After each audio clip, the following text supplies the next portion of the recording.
My fellow Americans, a moment we have all been waiting for. It is now my great privilege and high honor to be the first person to officially introduce the 46th President of the United States, Joseph R. Biden, Jr.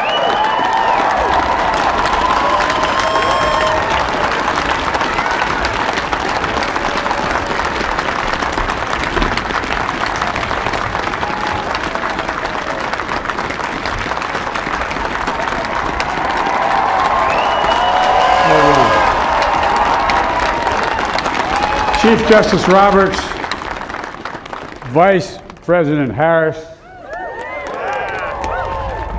Speaker Pelosi, Leader Schumer, Leader McConnell, Vice President Pence, and my distinguished guests, my fellow Americans. This is America's day. This is democracy's day, a day of history and hope, of renewal and resolve. Through a crucible for the ages, America has been tested anew, and America has risen to the challenge. Today, we celebrate the triumph not of a candidate, but of a cause, the cause of democracy. The people, the will of the people has been heard, and the will of the people has been heeded. We've learned again that democracy is precious. Democracy is fragile. And at this hour, my friends, democracy has prevailed. So now, on this hallowed ground where just a few days ago, violence sought to shake the Capitol's very foundation, we come together as one nation, under God, indivisible, to carry out the peaceful transfer of power as we have for more than 2 centuries.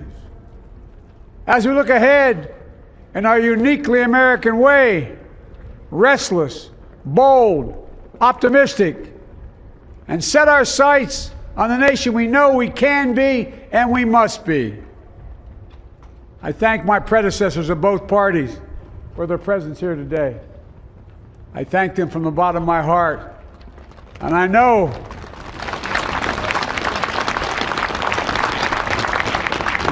the resilience of our Constitution and the strength of our nation, as does President Carter, who I spoke with last night, who cannot be with us today, but whom we salute for his lifetime in service.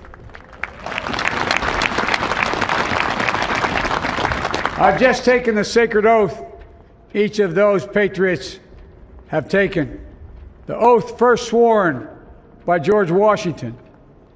But the American story depends not on any one of us, not on some of us, but on all of us, on we the people who seek a more perfect union. This is a great nation. We are good people. And over the centuries, through storm and strife, in peace and in war, we've come so far. But we still have far to go. We'll press forward with speed and urgency, for we have much to do in this winter of peril and significant possibilities. Much to repair, much to restore, much to heal, much to build, and much to gain.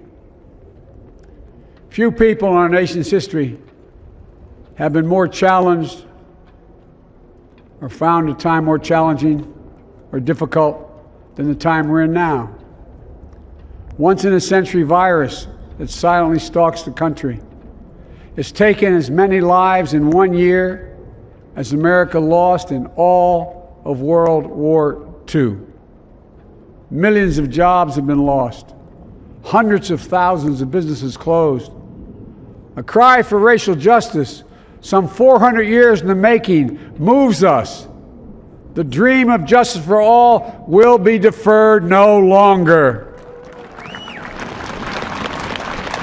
A cry for survival comes from the planet itself, a cry that can't be any more desperate or any more clear. And now, a rise of political extremism, white supremacy, domestic terrorism that we must confront and we will defeat.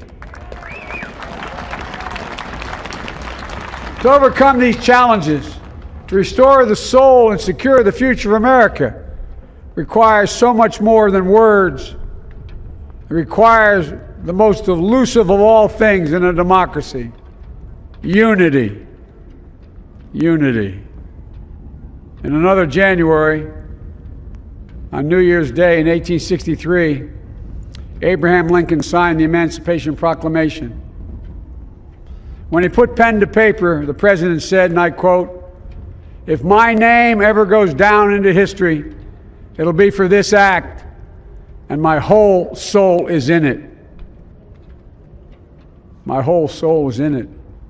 Today, on this January day, my whole soul is in this, bringing America together, uniting our people, uniting our nation.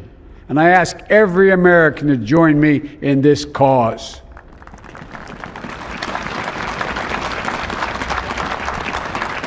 Uniting to fight the foes we face: anger, resentment and hatred, extremism, lawlessness, violence, disease, joblessness, and hopelessness. With unity, we can do great things, important things. We can right wrongs. We can put people to work in good jobs. We can teach our children in safe schools. We can overcome the deadly virus. We can reward work and rebuild the middle class and make health care secure for all. We can deliver racial justice, and we can make America once again the leading force for good in the world. I know speaking of unity can sound to some like a foolish fantasy these days.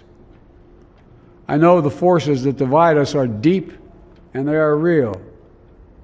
But I also know they are not new. Our history has been a constant struggle between the American ideal that we're all are created equal and the harsh, ugly reality that racism, nativism, fear, demonization have long torn us apart. The battle is perennial, and victory is never assured. Through Civil War, the Great Depression, World War, 9/11, through struggle, sacrifice, and setbacks, our better angels have always prevailed. In each of these moments, enough of us have come together to carry all of us forward. And we can do that now. History, faith, and reason show the way of unity. We can see each other not as adversaries, but as neighbors. We can treat each other with dignity and respect. We can join forces, stop the shouting, and lower the temperature. For without unity, there is no peace, only bitterness and fury. No progress, only exhausting outrage. No nation, only a state of chaos. This is our historic moment of crisis and challenge, and unity is the path forward. And we must meet this moment as the United States of America. If we do that, I guarantee you we will not fail. We have never, ever, ever, ever failed in America when we've acted together. And so today, at this time, in this place, let's start afresh, all of us. Let's begin to listen to one another again, hear one another, see one another, show respect to one another. Politics doesn't have to be a raging fire, destroying everything in its path. Every disagreement doesn't have to be a cause for total war. And we must reject the culture in which facts themselves are manipulated and even manufactured.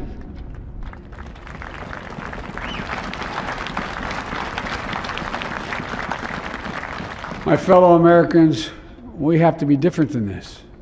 America has to be better than this. And I believe America is so much better than this. Just look around. Here we stand in the shadow of the Capitol Dome, as was mentioned earlier, completed amid the Civil War, when the Union itself was literally hanging in the balance. Yet we endured. We prevailed. Here we stand, looking out on the great mall where Dr. King spoke of his dream.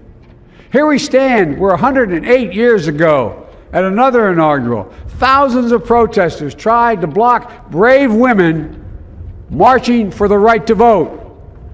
And today, we mark the swearing in of the first woman in American history elected to national office, Vice President Kamala Harris. Don't tell me things can't change. Here we stand, across the Potomac from Arlington Cemetery, where heroes who gave the last full measure of devotion rest in eternal peace. And here we stand, just days after a riotous mob thought they could use violence to silence the will of the people, to stop the work of our democracy, to drive us from this sacred ground. It did not happen. It will never happen. Not today, not tomorrow, not ever. Not ever.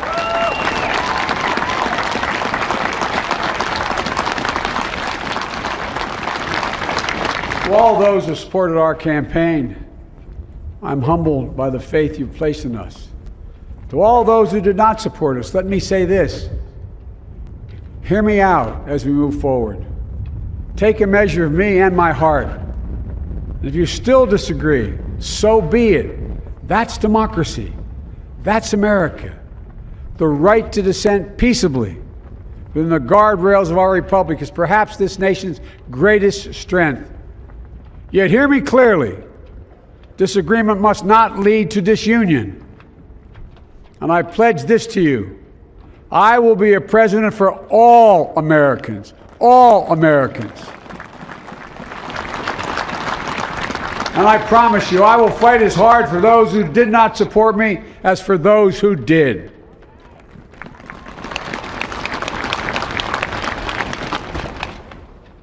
Many centuries ago, St. Augustine, a saint of my church, wrote that a people was a multitude defined by the common objects of their love. Defined by the common objects of their love. What are the common objects we as Americans love that define us as Americans? I think we know. Opportunity, security, liberty, dignity, respect, honor, and yes, the truth. Recent weeks and months have taught us a painful lesson. There is truth and there are lies. Lies told for power and for profit. And each of us has a duty and a responsibility as citizens, as Americans, and especially as leaders.